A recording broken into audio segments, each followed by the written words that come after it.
Assalamu alaikum wa rahmatullahi wa barakatuhu. This is Sohal and you are watching Arakan Times Daily English News. Today is Wednesday, 16 October 2024. Today's news headlines: Arakan Army AA abducted and killed Rohingyas in their captivity and some released with ransoms in northern Mongdo. Arakan Army AA's media outlets are intentionally spreading fake information. Details of today's news. The Arakan extremist group Arakan Army AA abducted many Rohingyas from Yadwimpim village in northern Mongdo Township, Arakan State, Myanmar on December 2, 2023. Among those abducted were Ziabur Rahman, Muhammad Shafiq and Hussein Ahmad. Ziabur Rahman and Muhammad Shafiq were released on October 12, 2024 after a large ransom was paid. Ziabur Rahman and Muhammad Shafiq were abducted without any reason. They were held captive by the Arakan Army AA for about 10 months, during which they were brutally tortured, as was reported.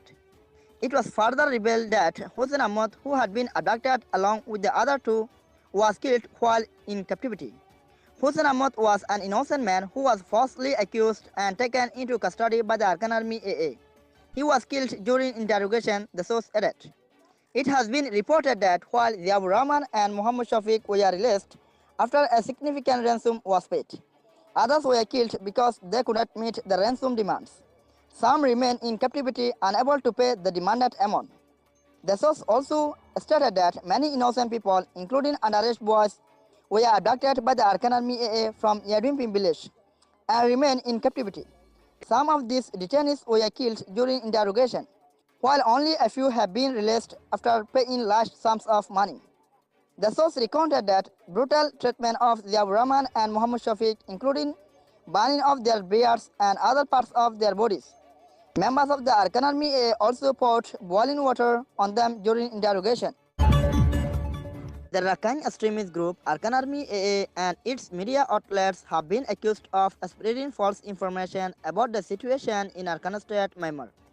Recently, Arakan Army AA's media reported that members of the Arakan Rohingya Salvation Army attacked Rakhine civilians on October 7 in the Tombio area, as they were returning home from the market with household goods. The attack allegedly resulted in the deaths of one Rakhine civilian and left 4 others injured. One of the injured victims reportedly died on October 12. However, Arakan Rohingya Salvation Army has denied these allegations, stating that they did not attack any civilians in Arakan State. Instead, they claim to have targeted members of the Arakan Army AA in various locations. This is a completely baseless accusation against Arakan Rohingya Salvation Army. We did not attack any civilians, we only engage armed terrorists like the Arakan Army AA. Arakan Army AA and its media outlets are deliberately spreading false information to mislead the international community. In fact, those they claim were civilians were actually armed members of the Arakan Army AA.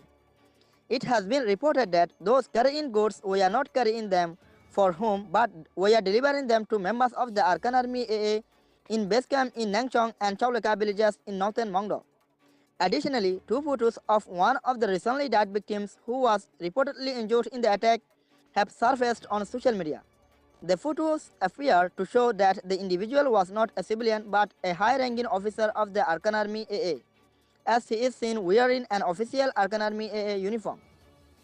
The allegation made by the Arakan Army AA against Arakan Rohingya Salvation Army are being dismissed as incorrect, with claims that Arakan Army AA is attempting to manipulate global opinion due to their setbacks in the ongoing conflict with Arakan Rohingya Salvation Army in Arakan State, Myanmar. Thanks for watching Arakan Times Daily English News.